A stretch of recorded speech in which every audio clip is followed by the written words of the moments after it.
Dato y relato. La realidad no es el mundo que te presentan.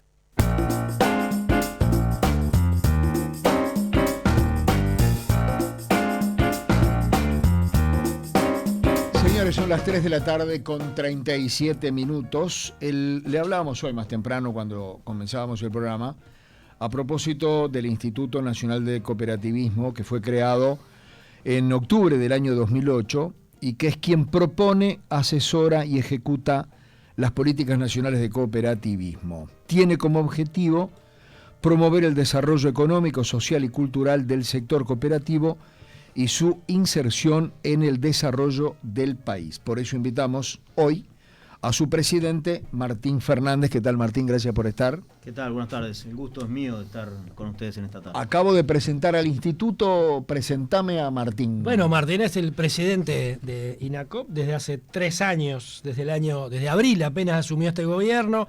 Anteriormente fue secretario de bancada de Alianza Nacional, el sector en su momento encabezado por Jorge Larrañaga. Fue en su momento también prosecretario de la Cámara de Representantes y previo a eso fue edil de la Junta Departamental de Montevideo en el periodo 2000-2005. Y además estudió Relaciones Internacionales, ¿correcto?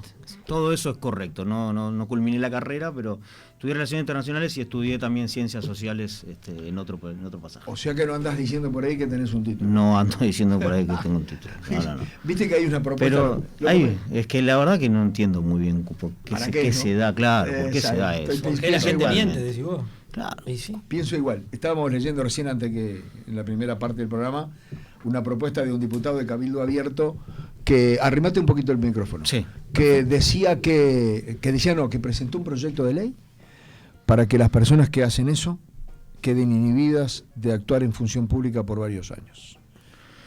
Sí, yo, ante la falta de condena social, quizás esa sea la forma. Claro. En realidad lo que debería haber una condena social. Pero igual la condena social dura 2 meses, ¿no? Sí. Después, chau. Porque vea que hemos hay un montón, ¿no? Un montón. En todos los partidos, porque no se salva nadie. Totalmente. No se salva nadie. Contémosle a la gente que no tiene mucha idea, porque todos sabemos lo que es una cooperativa, todos hemos escuchado desde las cooperativas tipo Conaprole, las cooperativas de vivienda, de ayuda mutua, etcétera, etcétera. ¿Qué hace el Instituto Nacional de Cooperativismo? ¿Cuál es la función que tiene? ¿Es un organismo regulador? ¿Es un organismo que busca promover? ¿Cuál es el objetivo? Fernando recién decía que había surgido con la Ley General de Cooperativas en el año 2008. El cooperativismo tiene mucho más. El cooperativismo en Uruguay tiene más de 100 años de historia, con una muy rica historia en una cantidad de modalidades de consumo, de trabajo, agraria, de vivienda a partir de la Ley del 68. Pero siempre tenía una legislación muy dispersa y el movimiento cooperativo, en el retorno de la democracia, empieza un proceso de reconstrucción y de unidad en lo que fue la comisión honoraria del cooperativismo en su momento, y a partir de allí empieza un trabajo de generar una ley marco, de aglutinar en una única ley todo lo que fuera referido al cooperativismo. Ahí yo me acuerdo que sobre el 2005-2006 se empieza a presentar un proyecto, se crea una comisión especial en la Cámara de Diputados. Yo en ese momento era suplente del entonces diputado Álvaro Delgado, que integraba esa comisión especial, que en aquel momento era comisión especial para el marco del cooperativismo, porque era justamente para llevar adelante esa ley. Y me tocó participar muchas veces en esa comisión. En la discusión de la comisión, una de las propuestas que tenía el cooperativismo es: queremos tener una institución que nos represente y que se encargue de conocernos más, de trabajar más desde las órbitas de las políticas públicas, enfocados en todas las modalidades. Y ahí surge el Instituto Nacional del Cooperativismo como una persona pública no estatal que tiene como objeto la promoción y el fomento del cooperativismo. En muchas partes del mundo el órgano de gobierno, el órgano regulador, digamos, hace también la inscripción, hace las veces de control. En Uruguay creo que fue una sabia decisión. La inscripción de las cooperativas se da en la Dirección General de Registros, en la División de Empresas, salvo las de vivienda que se registran en el Ministerio de Vivienda, y el Contralor lo hace, o el Ministerio de Vivienda en el caso de la Cooperativa de Vivienda, y si no el resto en la Auditoría Interna de la Nación. Nosotros nos dedicamos a la promoción y al fomento, y en eso estamos. Tenemos allí, se han construido durante todos estos años, que si bien son pocos para la institucionalidad, es mucho para lo que se ha hecho en el cooperativismo, y allí el instituto tiene herramientas de capacitación. Nosotros brindamos, en un convenio con INEFOP, brindamos capacitaciones en habilidades y asistencias técnicas a las cooperativas. En el año 2022, 1.200 socios y trabajadores de cooperativas se formaron en estos convenios. Tenemos programas de financiamiento, un fondo rotatorio para pequeños montos de capital de trabajo, y muchas veces, sobre todo para cooperativas pequeñas o cooperativas sociales, que a veces trabajan con distintos organismos del Estado, con intendencias, que a veces los pagos no son tan regulares, pero las obligaciones sí son regulares y hay que cumplir con BPS, con DGI, tener los certificados al día, y allí a veces los préstamos son de 15 o 20 días hasta que reciben el pago. En otros casos es para capital de trabajo de hasta 2 años normalmente. Y después tenemos el Fondo para el Desarrollo, el FONDES, que hoy se transformó en un Fondo para el Desarrollo Cooperativo, porque hoy son las cooperativas las que están utilizando ese fondo, y que ya es más para proyectos de inversión, más reducidos que los que se manejaron básicamente en el periodo del 2010 al 2015, donde los proyectos eran millonarios. Hoy tenemos proyectos que tienen un tope de financiamiento de hasta $600.000, con una excepción por mayoría especial de la Junta Directiva del FONDES de hasta $900.000. Esas son las dos grandes herramientas, digamos, de financiamiento y de formación para las cooperativas. En el medio de eso, un programa de presencia territorial que nos permite estar en todo el país con referentes regionales. Anduviste recorrida en mayo por el interior, ¿no? Andamos ¿Ah, sí? permanentemente. La idea es, no lo vamos a cambiar en 5 años ni mucho más, pero la brecha es muy grande. La brecha para cualquier emprendimiento en el interior del país es mucho más que 400 o 500 kilómetros. Es una brecha de acceso, de sentirse desamparados muchas veces de las políticas públicas, y nosotros lo que tratamos de hacer es por lo menos tratar de acortarla. Y nosotros este año cambiamos un poco el eje. Normalmente íbamos quienes somos los representantes políticos del directorio, tanto a los designados por el Poder Ejecutivo como por la Confederación de Cooperativas, porque el organismo es cogestionado. El directorio tiene integrantes del Poder Ejecutivo, que representamos al Poder Ejecutivo, y tiene quienes representan a la Confederación de Cooperativas. Y este año cambiamos un poco la pisada y dijimos, vamos a salir al interior, pero vamos a ir con funcionarios del instituto, para que puedan trabajar con las cooperativas en el territorio. Y que una cooperativa de trabajo en Baltasar Brum, en Artigas, no tenga que venir hasta Montevideo, o no tenga que comunicarse únicamente por mail, que pueda tener rostro, que pueda conversar con alguien y trabajar con el encargado de financiamiento en su cooperativa, y no que tenga que trasladarse a Montevideo. Martín, eso ha dado buenos perdón resultados. que te interrumpa, eso que decís vos, se lo hemos escuchado a dirigentes y legisladores y candidatos de todos los partidos durante muchísimos años, ¿no? Sin duda. Los que hoy están en el gobierno y los que hoy están en la oposición, todos han dicho, la brecha entre el interior y la capital es enorme, tenemos que trabajar por achicarla, y siempre se termina diciendo lo mismo, como que el anterior nunca achicó nada. A ver, yo creo que en realidad que lo que ha achicado más la brecha no somos quienes hacemos política, sino que han sido la tecnología, que hoy les permite estar más cerca.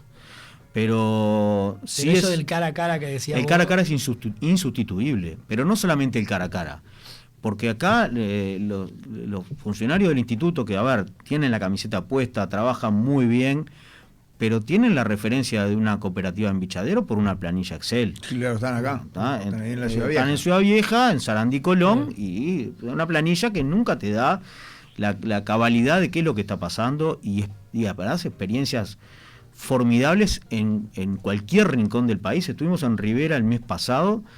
Hay un grupo que se está tratando de conformar como cooperativa en el Valle del Lunarejo, Flor de Lana. Son mujeres tejedoras que hacen todo el proceso, desde la cría de la oveja hasta todo el proceso de la lana, el lavado, el teñido, hasta que sale la manta o sale el buzo, en un proceso que le lleva 45 días poder tener una prenda, y donde les cuesta vender porque no tienen señal para el POS, por ejemplo. Entonces tienen que salir casi hasta la ruta. Vos le vas a comprar algo y que vas con la tarjeta, y tienen que ir hasta la ruta, a algún lugar donde puedan pescar señal, y ahí engancha para vender. Tienen, a través de Instagram, tienen alguna venta, pero son procesos espectaculares, de realmente, además, cosas de muy buena calidad, ¿no? ¿Y ahí cómo Muy el buena Estado da calidad. una mano? Y primero, tratando de facilitar las herramientas. Tienen que tener acceso a las mismas capacitaciones que nosotros le damos a una cooperativa que está en el Parque Rodó. Claro. Son tan uruguayos como cualquiera de nosotros, Pero no deben tener que venir hasta la Ciudad Vieja. pero no le podemos pedir que se tengan que trasladar hasta... Claro. Y allí tenemos que estar. Y sí, es más trabajoso, sí. Da más satisfacciones también, porque Sí, conocer esos procesos te llevan a cargar un poco las baterías también cuando uno a veces anda medio tirado, bajoneado. Decía sentado acá el director de correo, Ujú. que a veces cuando llegan con algún servicio extra a esos lugares, la devolución de la gente carga las pilas, Sin les duda. recarga las pilas. Sin duda. Y hay cosas emocionantes. Y le da sentido a lo que uno hace todos los días. Claro. Ese es el verdadero sentido que te da a la tarea que realizas. ¿Sentís, no sé si no es una percepción mía, capaz que no, que cada vez hay más intentos de cooperativistas, de cooperativismo, de asociación? No es solamente una percepción, es así. Sí. De hecho, nosotros siempre teníamos la percepción de que en los momentos difíciles y de crisis las cooperativas eran un instrumento al cual se recurría para pasar esos momentos. Entonces dijimos, bueno, es un buen momento con la pandemia para medir efectivamente cómo se comportan las cooperativas ante una situación de dificultad jorobada como la que pasamos 2020 y 2021. Y allí nosotros tomamos la medida, por ejemplo, del empleo. Y el empleo no solamente no cayó en las cooperativas, solo el 5% de las empresas cooperativas mandaron personal al seguro de paro, y eso que hubo algunas empresas que realmente lo sufrieron. Pensemos en las cooperativas de transporte colectivo aquí en Montevideo, ni hablar. Sí, claro. Y así en varios lados, en varios sectores de actividad. Pero solo el 5% mandaron personal al seguro de paro. Y el empleo no solamente no cayó, sino que creció un 1% en el 2020. Pero cuando había 180.000 uruguayos en seguro de paro, el cooperativismo creció el empleo. Vos me decís, ¿no sintieron los efectos de la crisis? No, por supuesto que lo sintieron. Lo que pasa es que las variables de ajuste que hace una cooperativa son distintas. Claro. Primero, tratan de sostener el empleo de cada uno de los socios. Posiblemente tuvieron que ajustar en salario, Seguro, posiblemente a costa de los tuvieron ingresos, que ajustar, ¿no? en beneficios, pero es mejor tratando ganar de, poco y ganar que no ganar. tratando de salvaguardar el empleo, Claro. no solamente el mío, sino el de mi compañero de la cooperativa, del Claro. socio, del trabajador, y eso a nosotros además nos da una responsabilidad muy grande. Porque, ¿qué significa eso? Que no podemos solamente acudir al cooperativismo como una rueda de auxilio en momentos jorobados. Claro. Tenemos que pensarlo como un agente de desarrollo que vaya si lo es, y que además le ha permitido, una vez que ya pasó la pandemia, hoy tenemos un crecimiento con respecto del empleo formal en el cooperativismo con respecto al 2019 de un 15%. Hay casi un 15%. ¿Cuáles son los números de las cooperativas? Ya que hablas de cantidad de cooperativas, cuánta gente está involucrada. Tenemos en el entorno las 3.600 cooperativas en todo el país. Cantidad de socios en el entorno de 1 millón de socios. 1 millón de socios no quiere decir que haya 1 millón de uruguayos, porque a veces algunos es de más de una cooperativa, Claro. porque o viven en una cooperativa de vivienda y es trabaja como empleado en otro lado. o tiene un préstamo en una cooperativa de ahorro y crédito, o es socio de una cooperativa de consumo. Los socios de las cooperativas también están, de la cooperativa de ahorro y crédito, que Los le dio un au- préstamo, Son socios. está incluido ahí. Son socios. Uno cuando pide un préstamo en una cooperativa de ahorro y crédito paga también una cuota de asociado. Y además tiene acceso normalmente a otros beneficios, además más allá del préstamo, y de una cosa que no es menor. Te diría que es la principal ventaja de una cooperativa de ahorro y crédito, el acceso al crédito responsable. Vaya si quienes andamos por ahí vemos las tasas de interés que a veces se cobran, y las cooperativas de ahorro y crédito normalmente están en la mitad de esa tasa casi de usura que se ve en muchos locales del Uruguay, de algunas financieras. Entonces, pero te decía, casi 1 millón de uruguayos, 26.000 trabajadores inscriptos directamente ante el BPS y la caja bancaria, porque los de ahorro y crédito son de caja bancaria, 26.000 trabajadores. A ver, si pensamos, por ejemplo, que se dice que el rubro de la construcción es el mayor dinamizador del trabajo en Uruguay, son 55.000 trabajadores aproximadamente. Ahora hay un pico que está por encima de los 60. Pero el cooperativismo tiene 26.000 trabajadores directos, y ahí no contamos los productores rurales, que son socios de la cooperativa, porque ellos en realidad tributan por caja rural con cada uno con una empresa, porque las cooperativas de usuarios, lo que son empresas. Por ejemplo, los productores, cada uno de los tamberos de Conaprole, tienen una empresa y la cooperativa nuclea esas empresas, entonces no están incluidos. Pero si incluimos eso, andamos arriba de los 30.000 empleos directos por parte del cooperativo. ¿El funcionamiento de la cooperativa es igual para todas, grande, mediana, chica? El funcionamiento tiene algunas simplificaciones para las cooperativas más chicas. Cuando tienen menos de 10 socios pueden tener un administrador único, no tienen que tener toda una complejidad de 5 integrantes del comité directivo, de la comisión fiscal, pueden tener un administrador único, pero en definitiva funciona con los mismos preceptos una cooperativa de 8 socios que una cooperativa de 500 socios. Sí. ¿Todas tienen la misma relación con INACOP? O todas, perdón, la pregunta es, ¿todas tienen relación con INACOP o solo tienen relación con INACOP cuando necesitan algo? Todas tienen o deberían tener relación con INACOP. Por 2 motivos. Primero, porque parte del financiamiento del instituto también lo hacen las cooperativas. Bien. A través de una prestación coactiva que pagan en función de su recaudación, de su balance. O sea que tienen que demostrar el balance. Exactamente. No siempre pasa, porque no todas están inscriptas, y porque además al ser un instituto que empezó en el 2008, se formó la ley, en el 2010 empezó a funcionar con 3 funcionarios, ahora ha ido creciendo, pero todavía nos cuesta llegar al universo de las cooperativas, y nos gustaría, por supuesto, llegar a muchísimas más de las que hoy acceden. Pero se está creciendo. Hoy te decía lo de la formación de 1.200 trabajadores solo en el año 2022. Fueron más de 100 cooperativas que se presentaron, y más de la mitad se presentaron por primera vez a esa capacitación, que es un programa que ya viene del 2018, pero estas son que acceden por primera vez. Quiere decir que de alguna manera estamos llegando a un universo que antes no llegábamos. Claro. Y eso es importante. Nos falta muchísimo, pero es importante. ¿Trabajan con otros organismos del Estado en eso de la capacitación, por ejemplo? Sí, en todo. Yo te decía, es un instituto chico, tiene 60 funcionarios INACOP. Si nosotros no trabajamos en conjunto con el resto de los organismos del Estado, no podríamos llegarle a casi 1 millón de uruguayos. Estoy pensando en INEFOP, por ejemplo. Y con INEFOP tenemos un convenio que este programa PROCOP es cofinanciado entre INEFOP e INACOP. En las capacitaciones. Pero, por ejemplo, para nosotros ha sido fundamental el compromiso que hemos logrado de los gobiernos departamentales y de los municipios. Porque no es lógico que nosotros tengamos un funcionario de INACOP en cada localidad para trabajar la cooperativa. Que cualquier ciudadano, sobre todo en el interior del país, al primero que accede es al municipio, al gobierno departamental. Y nosotros lo que tenemos que tener es que ellos sepan qué hacemos nosotros, cómo podemos ayudar a esos grupos asociativos, y el teléfono y el contacto de los referentes regionales.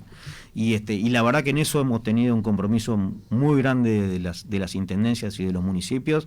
Ahora la semana que viene vamos a estar en Soriano y Río Negro, y la otra vamos al departamento de Cerro Largo. Y en Cerro Largo ya vamos a estar firmando un convenio de cooperación con el municipio de Arévalo, vamos a estar firmando con el municipio de Río Branco, vamos a estar en Fraile Muerto, porque no es solamente en las capitales departamentales, en el interior del interior pasan cosas muy buenas, profundo. ¿no? Sin duda. ¿Qué departamento tiene más? Montevideo seguramente, ¿no? Montevideo sin duda, Canelones después, pasamos también por un tema, y después el litoral del país. Mirá. Salto y Paysandú tienen un arraigo cooperativo muy importante. Paysandú, sin duda, de allí surgió buena parte de quienes empezaron a trabajar el cooperativismo de vivienda, por ejemplo, y donde hay procesos emblemáticos, lo que fue, por ejemplo, lo que fue Pailana, lo que fue Pailana, lo que ha sido algunas otras cooperativas vinculadas, por ejemplo, al rubro de consumo, Cooperpay y demás, tienen un arraigo muy importante. Paysandú y Salto son, en definitiva, conjuntamente con Colonia Y debe que haber, Colonia lo tiene más que nada por la inmigración. claro, y debe haber de todo tipo de actividad, ¿no? Sin duda. Debe haber algunas hasta llamativas, capaz. Pero ni que hablar. Nosotros estuvimos este fin de semana pasado en la Expo Sustentable. Ujú. Estuvimos como instituto, estuvo la Confederación de Allí en el de Antel Arena. Cooperativas en la Tela Arena con un stand, pero había cooperativas que tenían su propio stand. Cooperativas que hacen ladrillos ecológicos, una experiencia muy buena que ahora está logrando despegar un poco más, en función también del apoyo que han logrado no solamente de nosotros, sino también de la Intendencia de San José, donde están ellos ubicados ahí en Libertad, pero que hacen un ladrillo más que nada trabajado sobre greda y arena, no tiene horno, es un proceso ecológico para la construcción, de construcción sencilla, y está muy bueno, la verdad que queda muy lindo. Hay una cooperativa, por ejemplo, que trabaja con microorganismos eficientes nativos, es decir, se llama Entre Bichitos la cooperativa, y por ejemplo trabajan primero en la sustitución de una cantidad de elementos que uno utiliza en el hogar, como por ejemplo sustitución del aguajane o del detergente por esos procesos con microorganismos eficientes, que sustituyen esos químicos por esto más natural. Yo vivo en el Pinar, vos ponés una de las pastillas de ellos que en el Pozo Negro, y no te digo que te puedas bañar con esa agua, pero la verdad que purifica muchísimo y sale mucho más natural el agua del pozo. Y están trabajando con efluentes de los tambos, porque ese es uno de las cuestiones que se están trabajando mucho en Uruguay por la contaminación de los efluentes a través de los tambos, y lo están haciendo no con procesos químicos, sino a través de microorganismos eficientes, de pequeñas bacterias que van degradando esos procesos hasta llevarlos a el agua pura. Qué importante sería que de alguna manera se colaborara para difundir ese tipo de cosas, ¿no? Para que esa gente de bichitos que decías vos pueda enterarnos todos en todo el país, los de Ciudad de la Costa particularmente, y poder comprarles esos productos, ¿no? En general, el cooperativismo, yo lo hablaba mucho con las cooperativas agrarias también, por lo que ellos generan como desarrollo, pero tienen ese excesivo perfil bajo, de esa modestia de los uruguayos en general, pero de cultivar el perfil bajo hasta límites insospechables, claro. Hasta de no conocer esas cosas buenas que realmente se hacen. Claro, enseñarles de marketing, enseñarles de nosotros hemos tratado de hablar de tema justamente de la visibilidad, y en ese sentido hicimos la primera edición en el 2021 de la entrega del premio Miguel Cardoso, la figura emblemática del cooperativismo uruguayo, prácticamente el hacedor de la unidad del movimiento cooperativo. Le instauramos un premio a las buenas prácticas, que participó el presidente de la República, lo hicimos en la Torre de Antel, en un evento muy lindo, donde participaron desde cooperativas grandes, importantes, como Conaprole, hasta una pequeña cooperativa de vivienda que hace un trabajo de buenas prácticas con sus socios en la periferia de Montevideo. Y todos accedieron porque no importaba cuánto hacían, sino las buenas prácticas que podían desarrollar y la replicabilidad que podían tener. Ahora vamos a hacer en este 2023 una segunda edición, que ya estamos haciendo el llamado para las postulaciones, porque es importante que, primero, que el resto del sector cooperativo conozca lo que hacen otras cooperativas. Claro. La intercooperación es uno de las palabras que más se escuchan en el movimiento cooperativo, pero que menos se ejerce. Se aplica, no se aplica. Entonces se tiene que conocer dentro del movimiento y por supuesto también para afuera. Yo estuve ahí en la Antel Arena y vi una enorme cantidad de cosas, no necesariamente vinculadas al cooperativismo, pero que me llamaban la atención y me quedaba pensando en eso que acabamos de decir ahora. Cómo desde algún lado de la sociedad se le puede dar una mano a personas que hacen mucho y bien y que son absolutamente desconocidas. Conocí, por ejemplo, una empresa familiar que se llama Lombri Plus y que hace abono a base de lombriz, es decir, el famoso humus. Sí, sí. Pero me llamó la atención porque tenía un cajón con mosquitero y adentro había unas moscas negras grandotas que ahora tuve que buscar, si seré ignorante, que ahora tuve que buscar en internet porque no me acordaba qué diablo eran esas moscas. Son moscas soldado negro, BPS por sus siglas en inglés, socias del proceso de gestión de residuos orgánicos, y que han realizado cursos en Suiza, en Francia, y es una empresa familiar, es decir, son el señor, la esposa y creo que 2 hijos. Sí. Y yo decía, ¿y cómo puede no solo tener un salto de calidad, sino cómo puede transmitir esa cosa buena que tiene? Porque el tipo vende, y se vende, acá están los precios, lombrices, fertilizante natural, fertilizante líquido, a base de, todo re barato y todo absolutamente natural. Y no lo conoce nadie. Si trabaja para él produce la tierra, entonces saca alguna de las cosechas abonadas con este tipo de cosas. Y es imposible, Esteban. No es imposible. No, es imposible, tiene que tener plata para ir a poner un aviso publicitario por eso en un canal de televisión, en una radio, que para que la gente lo conozca. Por eso preguntaba desde cómo se producía la sinergia entre el Instituto de Cooperativa y el INACOP y otros organismos del Estado que pudieran ayudarlos. Está bravo, es bravo. Sí, ¿no? Yo creo que estas instancias pensando en esas cooperativas, no pensando ni en la de ahorro y crédito, ni en Conaprole, ni en las de transporte. Pero esas lo hacen, porque tienen un resto. Por eso, pensando en esas otras tienen cooperativas espalda, chicas, el tema es las que no tienen Yo estaba espalda. leyendo en el informe que tienen ustedes en la página que la cantidad de jóvenes que hay, ¿no? Un 20% es poco, ¿no? Es poco. 2 de cada 10 son jóvenes. Acá, ¿no? Martín, acá tenemos, el programa va de lunes a viernes de 3 a 5 de la tarde. Y es un día por semana, un día cada 15 días. Este es el que tiene todo en la mente. Un espacio dedicado a las micros y pequeñas empresas. Sí, claro. A esa mujer que teje a lana en el interior profundo de no sé qué departamento, pero no alcanza con eso. No alcanza con que en dato y relato le digamos, bueno, ¿dónde está? ¿Qué hace? ¿Cómo vive? ¿Cómo vende? Mirá vos, ¿cómo venden y no tienen señal en el post? Exacto. Es como... nosotros ahora empezamos tampoco tenemos un presupuesto muy grande como para claro, poder hacer ese tipo de cosas. Es que ahí radica la dificultad. Entonces había que ingeniarse, dijimos, no podemos atraer a la gente vía publicidad, lo que empezamos a ir a los lugares donde hay gente. Claro. Entonces, hemos estado con algunos stands del instituto en, por ejemplo, la Patria Gaucha, en la Semana de la Cerveza de Paysandú, claro, en la Fiesta del Pollo y la Gallina, donde hay una gran donde concentración, hay mucha de concentración de gente, público. ahí vamos con por cooperativas. eso era el ante la arena. Ahí vamos con cooperativas a mostrar lo que ellos hacen.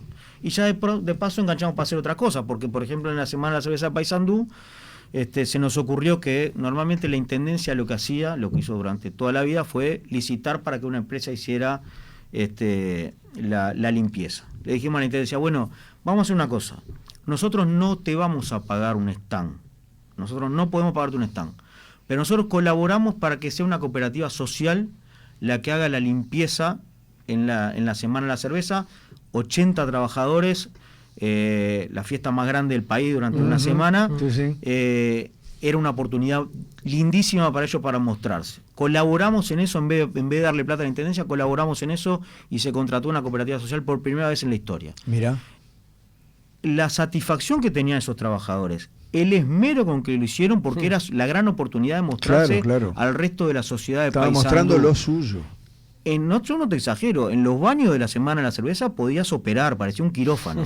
Y a partir de eso, de esa experiencia, mucha gente los conoció y ya la semana siguiente tenían otro contrato. Mirá. Y bueno, hay que ingeniársela para que esas cosas sucedan, porque muchas veces lo que pasa es que no se conocen ese tipo de procesos. Y sobre todo, muchas veces se duda de la calidad de... Por lo mismo. Exacto, se duda de la calidad, bueno, apunto a grandes empresas que no me van a dejar tirado y a veces estas pequeñas, con el esfuerzo estamos de dando gente, la espalda. Totalmente. El otro día vi un stand allí de una gente que hace madera, yo lo toqué porque no podía creer, a partir de plástico desechado. Ah, sí. Yo no puedo creer. Y sí. Y me mostró, y yo decía, esto es madera. No es madera. Bueno, me contaron todo lo que era, yo a los 2 minutos ya me había olvidado, obviamente, pero hay un montón de cosas que no conocemos. Hay una cooperativa ahora que lo hace también con los desechos del trigo, creo que es. ¿Han trabajado con Sembrando, por ejemplo? Sí, hemos trabajado con Sembrando y nos vamos pasando algunas cosas entre ambos programas. Cuando ellos tienen alguna cooperativa nos lo pasan a nosotros también por las capacitaciones. Hemos trabajado con ellos, con ANDE, con la ANI. Ajá. Hay una incubadora de cooperativas para procesos más innovadores que lo hacemos conjuntamente con el Ministerio de Industria y de ahí salieron, por ejemplo, algunos procesos que ahí es donde apuntan un poco más al público más joven. Salieron procesos interesantes de cooperativas que trabajan en lo audiovisual y ahora nos llegó ayer la información y nos pidieron un apoyo que sí que se lo vamos a dar, porque hay 2 cooperativas que se conjuntaron, luego salió de esa incubadora, son toda gente joven y ya tiene el primer proyecto para entrar en Netflix. Van a entrar con una serie en Netflix. Mirá. Mirá qué bien. Entonces son esas cosas que esos procesos que los conocés desde que arrancan. Lo conocí de potrillo, como decía, y hoy tienen un futuro exitoso. ¿Tienen alguna expectativa? ¿Va a haber alguna modificación, algún aporte, algo en la rendición de cuentas, Martín? Nosotros lo que estamos tratando es de que en la rendición de cuentas se generen mejores condiciones para las cooperativas, no para el instituto. No vamos. No para hace ustedes. tiempo que no vamos a pedir para nosotros plata. Bien.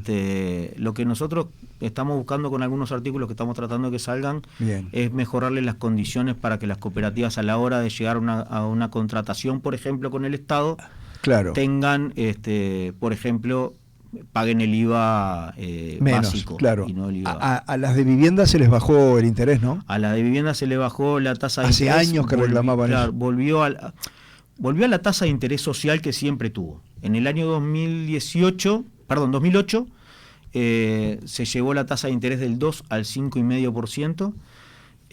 Supuestamente era algo provisorio y como muchas cosas pasan en este país, provisorio para siempre. Y era una lucha de las federaciones de cooperativas de vivienda durante mucho tiempo, totalmente razonable. Cuando nosotros asumimos el gobierno, nos comprometimos no a hacerlo, sino a estudiarlo, a ver si realmente era viable. Y la verdad, y eso es una tarea que hizo muy bien la Agencia Nacional de Vivienda y el Ministerio, la verdad, que el comportamiento de pago de las cooperativas de vivienda es excelente. Ejemplar. Entonces, esto sí está atado al compromiso de buen pagador, pero en la medida que la cooperativa sea buen pagador, que lo son la enorme mayoría, la tasa de interés se reduce al 2%, retroactiva al 1 de marzo de 2020, y eso significa, por ejemplo, para darte una pauta, que una vivienda sea barata en un 30%. Mira, Una vivienda de dormitorio que normalmente tenía un préstamo del entorno de los $115,000, pasa a pagar aproximadamente unos $85,000. Que la cuota de una vivienda de 2 dormitorios pasa de 17,000 pesos a unos 12,000 pesos. Y esos son 5,000 pesos que en cualquier bolsillo de trabajador rinde mucho. Yo lo venía escuchando con el tema de la cantidad de uruguayos que cobran menos de 25,000 pesos. Sí, bueno, significarán 5,000. Sí, ¿no? significarán 5,000 pesos. Claro. Martín, antes de meternos para el cierre en lo que Fernando les va a comentar, a propósito de que ya comentamos de este convenio que se firma hoy, una pregunta puntual para vos. ¿Tu cargo te impide hablar de política o tu cargo...? No tiene Ah, ok, visión entonces ahora política. después que Fernando hable del tema, hablamos 2 minutos de política. Firman hoy un convenio extraño, ¿Por qué? llamativo. ¿Por qué? Y porque un convenio que ayude a construir prácticas libres de violencia avanzada en género y promueva la igualdad entre pares dentro de las cooperativas no es común.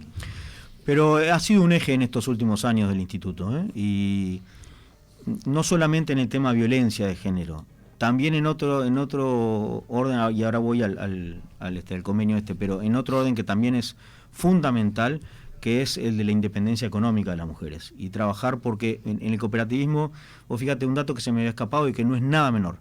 En el empleo que hablábamos hoy, en el sector cooperativo, hay un 52% de hombres y un 48% de mujeres. Hay una paridad que no se da en el mercado laboral general.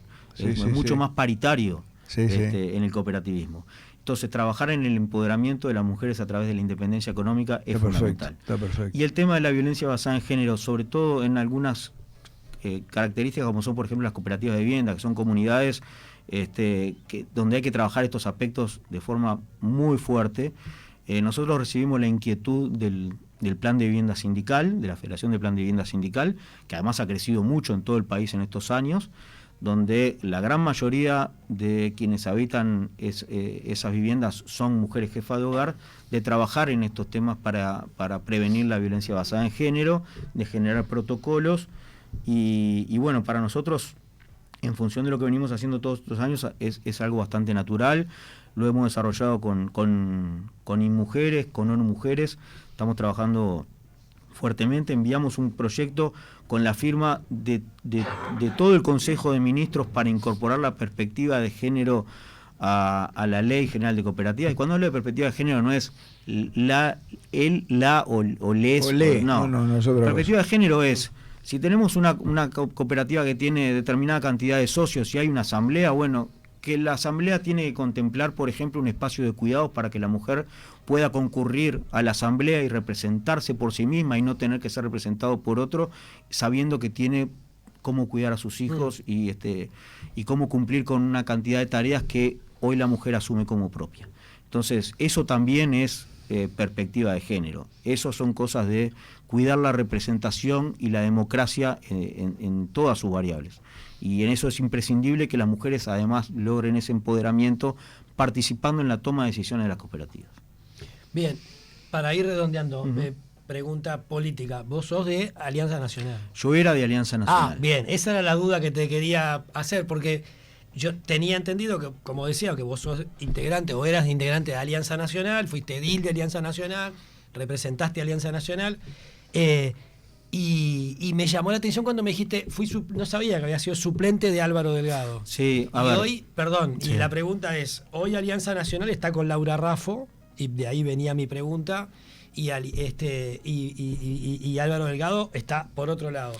¿Dónde te parás vos y la agrupación con la que vos estás? Sí, yo fui suplente de Álvaro cuando Álvaro es por primera vez diputado por correntada wilsonista. Ajá. Estábamos ambos en correntada wilsonista y yo era el primer suplente.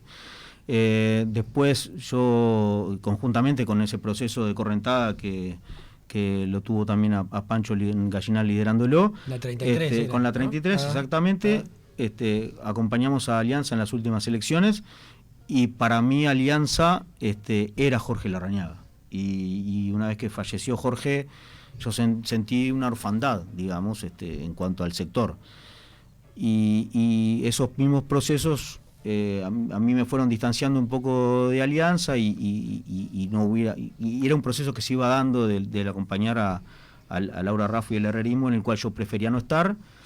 Y sí, yo voy a acompañar a Álvaro Delgado, estamos viendo de generar una construcción política, un espacio con algunos compañeros que pertenecimos a Alianza, que tenemos una mirada un poco más progresista, más de centro, más wilsonista. ¿O a nivel nacional? A nivel nacional. A nivel nacional, y una cantidad de gente que siente la necesidad de que esa sensibilidad se transmita. Y Álvaro, que viene de una matriz que no es herrerista. Álvaro empezó en el movimiento de Rocha, si yo no me equivoco, Renovación y Victoria, movimiento de Rocha. Después sí acompañó a Luis Lacalle Pou, pero es de extracción wilsonista. Tiene sensibilidad, tiene el diálogo que yo creo que se necesita para la política hoy en día. Hoy no podemos seguir pensando en políticos que la crispación sea la primera reacción que les sale. Y yo creo que va a ser el candidato que nos va a representar mejor en la próxima instancia electoral. Así que sí, lo voy a acompañar a Álvaro Delgado. Yo estoy haciendo acá una penca. La fórmula va a ser Delgado-Raffo. ¿Qué decís? Es posible. Es posible. Martín Fernández, presidente de INACOP, gracias por acompañarnos. Por favor, un placer. Estamos en contacto. Se viene, ahora que podés hablar de política, se viene la campaña, así que seguiremos hablando contigo. ¿Podés hacer campaña mientras seguís? Si no estaría diciendo lo que acabo de decir. Sí, yo no tengo inhibición política. De todas maneras, igual no tengo pensado ser candidato a cargos electivos. Exacto. Porque si quisieras ser candidato tenés que renunciar. No necesariamente. No impide. No necesariamente. Okay. Pero bueno, no está en mi... Fue una aventura que intenté varias veces, siempre sin éxito, pero... Que corran otros. Que corran otros. Hay gente que claramente está mejor preparada y además conecta mejor con la gente que yo, que sean ellos que lo... Si escuchaste lo que decíamos de quienes ganan 15.000, 20.000 y 25, claro. Seguramente también escuchaste cuando yo dije que muchas veces se dice primero el país, después el partido, después yo, y que muchas veces está al revés eso. Pero a veces hay de todo, ¿no? Yo no veo mal que haya aspiraciones. Primero yo, después el partido, después yo no digo primero yo, pero que tengas en cuenta qué es lo que vas a hacer vos en el futuro, me parece razonable. Claro. Lógico, no anteponer los intereses personales ante otros intereses que son más importantes, como los del país o en el caso de uno como integrante de una colectividad como es un partido, no anteponerlos. Pero también es lógico que uno tenga también sus aspiraciones. Yo elegí este modo de vida que es hacer política. Pero cuando fuiste edil, fuiste electo en un cargo, o Sí. te presentaste a un cargo electivo. Sí. ¿Repetirás? ¿No repetirías? ¿O no sabes? Edil fue una experiencia preciosa en un momento muy complicado, 2000-2005, crisis en este país, y los ediles somos la primera, ¿verdad? Los ediles en el país, yo digo somos porque uno Son se el siente gasto de edil, la familia. pero que es el primer lugar donde la gente accedía, Sí, claro, y seguro. estábamos allá en la calle Juan Carlos Gómez, en 25 de mayo Juan Carlos Gómez, Sí. y la gente al primer lugar que iba era ahí. Fueron momentos muy complicados, aprendí mucho de negociación. Tengo muy buena relación con una cantidad de actores políticos que siguieron después. Me dolió mucho el fallecimiento de Mariano Arana, que era el intendente mientras yo fui edil, un señor con todas las letras, un caballero que en momentos complicados levantaba el teléfono, aunque fueras de la oposición, para participar de cada una de las decisiones. Nosotros también como oposición ejercimos una responsabilidad muy grande. Fueron momentos complejos también en la Intendencia, no solamente a nivel de la crisis. ¿Se acuerdan aquellos problemas con ADIOM, con Ernesto de los Campos, que la claro. sufrió muchísimo? Sí, claro. Bueno, no sé si no le costó la vida. Exacto. Y también había que estar... los intereses eran... Ahí sí, ¿ves? Ahí no había margen para poner intereses personales por delante. Eran los intereses del país. Y salimos. Gracias, Martín, y mucha suerte. Por favor, Gracias. un gusto. Y a la orden. Igualmente. Y a la orden. Igualmente. En unos minutos después de la pausa nos comunicamos con Alfredo Echandi para saber qué tanto tuvo que ver el fútbol infantil, de lo que Alfredo sabe tanto, con esta consagración de los chicos de la Sub-20. Muy bien.